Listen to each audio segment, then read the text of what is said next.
grew up in what appeared to be a very average home. And for the most part, I guess that's why I'm so passionate about spreading parenting awareness. As a child, I was numb to dysfunction all around me. Being numb was my coping mechanism, I guess, and my way of survival. Society has a way of making surviving seem so glorious, when our aim should be to thrive, not just survive. Throughout the various confessions, I sat in interviews and I saw so much of myself in the other guest. I sat reliving the pain and the memories of a child witnessing abuse. The worthlessness I felt every time I thought that neither of my parents loved me enough to stay living. They both tried to commit suicide. And as a child, I lived through thinking, wasn't I worth living for? 2 botched suicide attempts.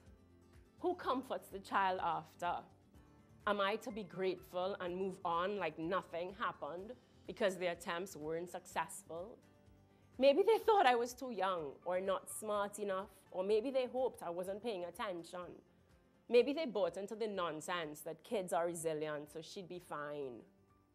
So many people adored our fake little lives, which made it even worse, because any anger or any attitude that I demonstrated must have been as a result of my own ungratefulness. Because hey, I had a roof over my head and hot food on the plate every day. My mother was the victim, not me. And I needed to constantly remind myself of that every day. Every time I felt like I needed to be comforted, I needed to remind myself that I was not the victim in this whole thing.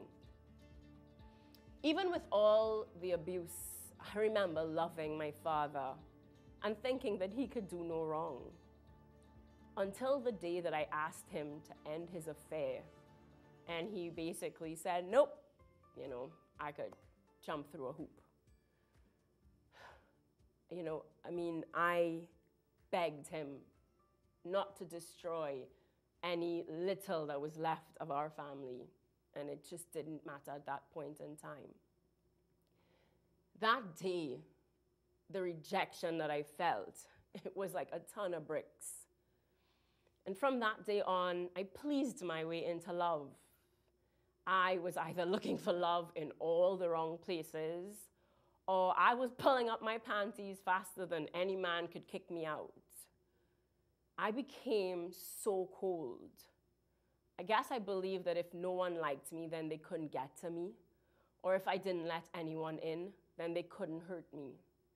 I hid all my pain behind pretty curls, lots of success, lots of awards. I remember feeling relief when I was interviewing the young lady and she started to talk about masturbating at age 7. Finally, I didn't feel so alone and so ashamed anymore. To think that we were both so innocently introduced to that sensation, that natural sensation, by a close female relative while our parents, sent us to be babysat. We can't blame our parents. They did the best that they knew how, right? I mean, who would imagine that child's play could turn into a masturbation addiction? Who teaches parents how to bring that kind of stuff up? I implore parents to take the time to learn to speak to your children. Learn how to create an atmosphere where they are safe to be vulnerable, where they are safe to be wrong and to be imperfect and to be broken. Don't let the grades and the awards distract you. Trust me, I was the best at pretending. Look beneath the surface. Read the conversation under the conversation. Ask the hard questions, but with a loving heart. Put aside your ego and find out how do they really feel about your job? How do they really feel about the amount of time that they spend away from you at babysitting? How do they feel after they see you cry, after they see you and mommy arguing? Are you loving your child the way that they want to be loved? Are you open to hearing that you're not loving your child the way that they want to be loved? They're not feeling it. Become your child's best friend. Friends are there to guide, they are there to support, and they are there to positively influence. Stop seeing yourself as a dictator or a slave master.